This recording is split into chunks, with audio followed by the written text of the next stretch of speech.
কিরে, তো তো সবাই বগলের ফ্যান। হ্যাঁ, জানি তো, সেজন্য তো বগল তুলে দাঁড়িয়েছি, হাওয়া খাচ্ছি। বাবা। বগলের ফ্যান নাকি বগল থেকে বেরোনো এই খুশবুর ফ্যান, কোনটা? না, আমি কোনোদিন শুনিনি যে বগলের ফ্যান হয়।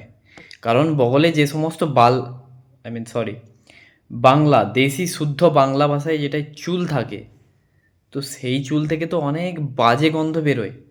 তো সেখান থেকে মানুষ কি করে ওর ফ্যান হতে পারে?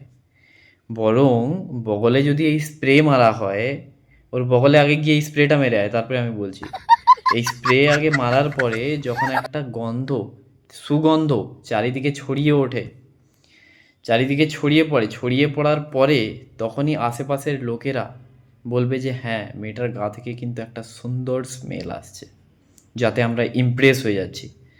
কিন্তু ওই বগলের গন্ধ, তাতে আবার মানুষ ওর ফ্যান হয়ে যাচ্ছে, আমার জানা নেই।